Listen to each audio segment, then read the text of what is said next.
Hey everybody, Magic Monty Reed here, and we're in Edmonds, Washington, getting ready to do one of our quantum magic shows. Everybody say hi. Hi.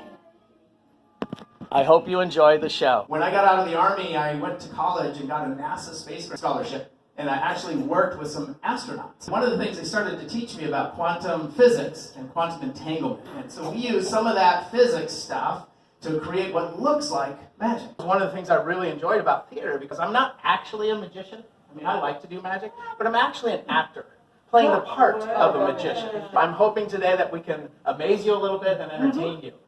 I was recently in Australia, and my goodness, you think things are tough here. It's pretty crazy over there. And before the whole COVID lockdown, traveling was hard enough with TSA and the inspections. And when I was in Australia, the customs guy, he asked a question, and he said, as we're going through all this stuff, "Are you a felon?" And I quickly said, I didn't know that was still a requirement. So it used to be a prison, right? So right. Hey, but Australia. Right? I recently was traveling, and before the pandemic, it was really difficult to travel. You know, TSA, those long lines and all that stuff. And you can imagine, any of you have traveled, you know how much of a hassle they give you at the airport, right? Can you imagine if you had all this stuff in your bags? And I finally got all my gear, I grabbed my bag, and you can imagine, with all the stuff I have in my bag, they always, they tear everything apart. Because I've got some interesting things. I mean, what does that look like on an x-ray machine, When they x-ray my stuff, they close the line like at the grocery store. They tell everyone to move to the other line. We're going to be here a while. And they search through everything. This woman came out of the back room and she said, "We have an emergency bulletin. There are 3 things that we have to look at and confiscate from anyone."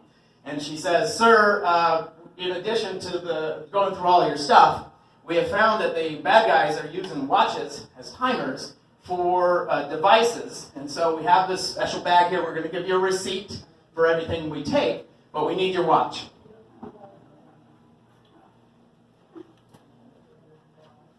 I was like, okay. Well, she said 3. Here we go.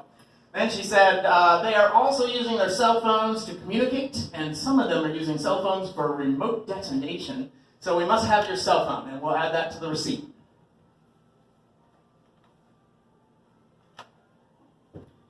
And I was like, okay, that's 2. What's number 3? She says, "Sir, we need you to take out your wallet, but we don't need your wallet. We don't need your ID. We don't need your credit cards. We just need any cash that you have in your wallet." And I'm like, "Yeah, right." She said, "Yeah, we'll give you a receipt." She put the dollar amount down, so I pull out my wallet.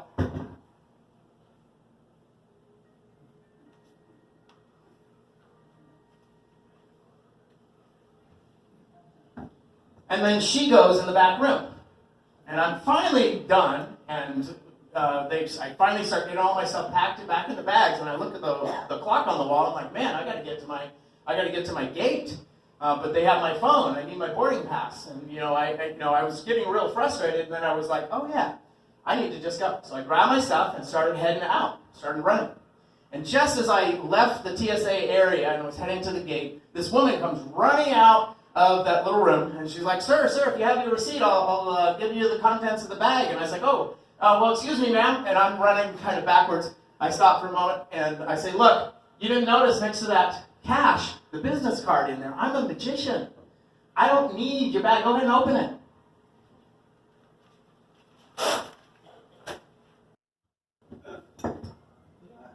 I looked at the watch on my arm and saw it was time for me to go to my gate. And so I reached in my pocket and got my cell phone to get my boarding pass. And I said thanks and kept running.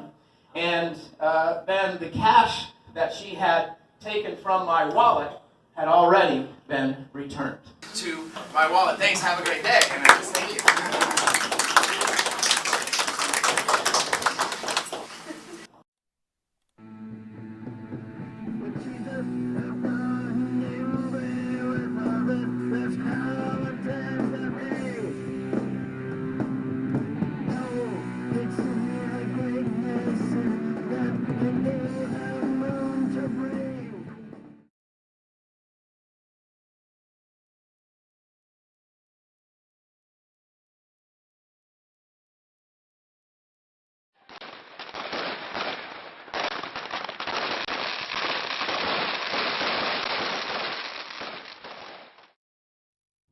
Make sure you subscribe.